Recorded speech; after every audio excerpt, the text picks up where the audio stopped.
Following worldwide expansion and colonization, three distinct economic systems and civilizations, Spanish, French, and English, struggled for supremacy. Spain and Portugal were the first to colonize. Theirs was a feudal economy and a civilization strongly influenced by the church. In America, France expanded westward with isolated posts and missions. New France was paternalistic and dependent on the fur trade. England established compact colonies on the middle Atlantic coast, with people economically self-reliant and individualistic, and bearing the seed of democracy. A series of military struggles resulted in the elimination of France from the North American continent in 1763. 13 English colonies gained their independence while continuing the Anglo-American tradition. The acquisition of Louisiana was inevitable. Spanish power declined. The Floridas were ceded to the United States. The people of Spanish America proclaimed their independence with American sympathy. The weak hold of the Spanish civilization on the Southwest and the Caribbean islands finally gave way under American pressure. New World colonization was started by Spain in the West Indies, then on into Central America and southern Mexico, into the mountains and rich silver mines, silver ingots carried by pack and then by galleons to Spain. To the north, on the plateau, arose the cattle industry. Because of established outposts in Florida. In the west, the Spanish settlements extended to Santa Fe in 1609. And only now, after more than a century of Spanish colonization, did the French settle at Quebec the year before the Spanish had expanded to Santa Fe.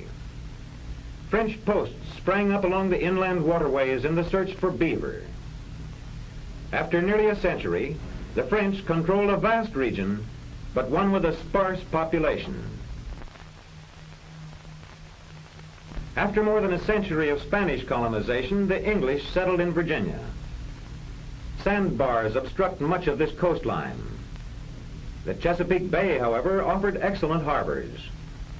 The larger rivers were navigable only to the fall line, separating the fertile coastal plain from the higher Piedmont region. To the west was the Appalachian Barrier. Along the coast, climate and soil were favorable. The southern colonies could be nearly self-sufficient in foodstuffs. Tobacco was to become the big export crop. Growth at first was slow. English Catholics settled in Maryland. Virginians migrated southward into Carolina. English, French, and West Indians settled at Charleston. By 1689, the culture of these southern colonies was characterized by a landed aristocracy supported by tobacco and slave labor. In New England, the rivers flow southward, and only a few were navigable. The indented coastline offered excellent harbors. The natural resources were the fishing banks for food and the vast virgin forests which provided lumber for ships and homes. The rocky soil, severe climate, and short growing season permitted agriculture only to supply domestic needs. To this setting came the Pilgrims in 1620. Soon thereafter, the Massachusetts Bay Colony was founded, with rather crude beginnings. But soon, more settlers arrived and built permanent dwellings. People from Massachusetts settled the valley of the Connecticut River. Roger Williams led settlers to Rhode Island. The New Haven colony was extended over to Long Island. Later, the New Haven colony was combined with Connecticut, and the Plymouth colony with Massachusetts. New England was now substantially settled. The houses were generally in villages, conducive to active community life, centered around the church and the town meeting. The Middle Atlantic region had excellent harbors. Large rivers, some navigable, lead far inland, and these facilitated extensive fur trade with the Indians. Between ranges of mountains flowed rivers flanked by broad, fertile valleys, where colonists soon were to produce wheat, barley, apples, pears, peaches, and dairy products, butter and cheese. The Dutch settled on the Hudson River, at the mouth and at the head of navigation. Shortly thereafter, the Swedes settled on the Delaware, but their weakness invited subjugation by the Dutch under Stuyvesant. Soon, the English took possession of all New Netherlands. Penn founded Pennsylvania as a Quaker colony. Early growth of these middle colonies was comparatively slow, owing in part to the manor system with its restrictions on individual enterprise. In addition to their mainland colonies, the English founded colonies in Bermuda, Barbados, and other West Indian islands. These possessions were important both in naval and commercial affairs. Thus, by 1689, Spain was well established in the south. France was secure in Canada and claimed Louisiana. England was firmly planted on the Atlantic and claimed Hudson Bay. In New England, shipbuilding flourished. Industries not competing with the mother country were free to develop. Fish and whale products were the most profitable industries. Rum and leather production also flourished. New England supplied fish, rum, and ships. The middle colonies, flour, pork, flax, fur, and staves. The southern colonies, tobacco, rice, hides, and naval supplies. There was extensive trade among the colonies. New England shipping interests were extensive. New England shipped rum to Africa, traded for slaves, carried these to the West Indies, and exchanged them for molasses, sugar, and money. Much of the foreign trade was in triangles like this in order to balance accounts.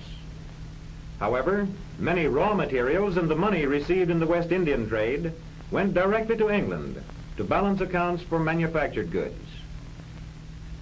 The southern colonies, because of their tobacco, carried on direct barter with the mother country. The colonial merchant marine and foreign trade were extensive and far-flung. After 1689, for a century, immigration from England was small. Native American colonists pushed the frontier back, northward, westward, and southward, to build new homes in the wilderness.